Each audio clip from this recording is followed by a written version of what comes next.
गुरुदेव, आपके चरणों में कोटि कोटि प्रणाम। गुरुदेव, भक्तनामावली में एक लाइन आता है, तानसेन अकबर करमेती मीरा करमा भाई।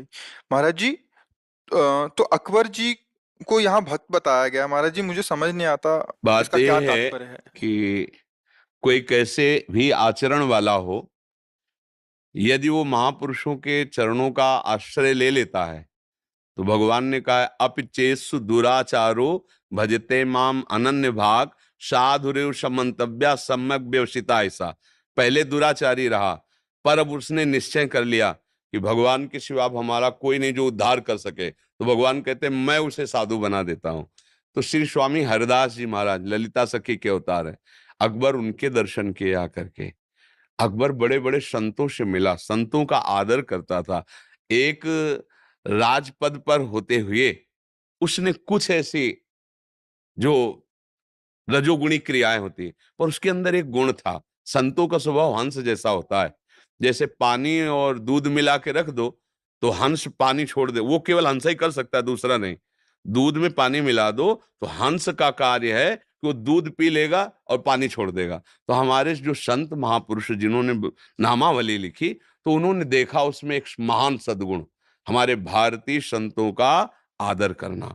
तुलसीदास जी, सूरदास जी, स्वामी हरिदास जी, बड़े बड़े संतों के पास जाना या उनको बुलाना और उनको भागवती का आदर करना, इसलिए उसका भी नाम भक्त नामावली में। क्योंकि भगवत रसिक जी के परम आचार्य श्री स्वामी हरिदास जी हैं, वो स्वामी जी के दर्शन करने आया, संतों के पास बैठता था, बड़े बड़े संतों की सभाएं अपने दरबार में लगाता था।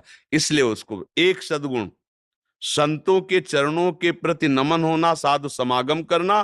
तो साधु जैसे लोहिया गड़ासा है और वो पशुओं को काटता है, उसमें कोई सद्गुण नहीं, कोई पूज्य नहीं, पर पारस से छू जाए तो सोना बन जाएगा। वो पारस ये नहीं देखेगी कि इससे सत्कर्म किया हुआ लोहा है या असत्कर्म किया हुआ लोहा है, उसका गुण है छूते ही उसे सोना बना देना।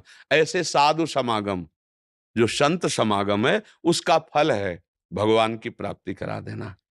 बड़े भाग पाइब सत्संगा, बिनय प्रयास होई भवभंगा।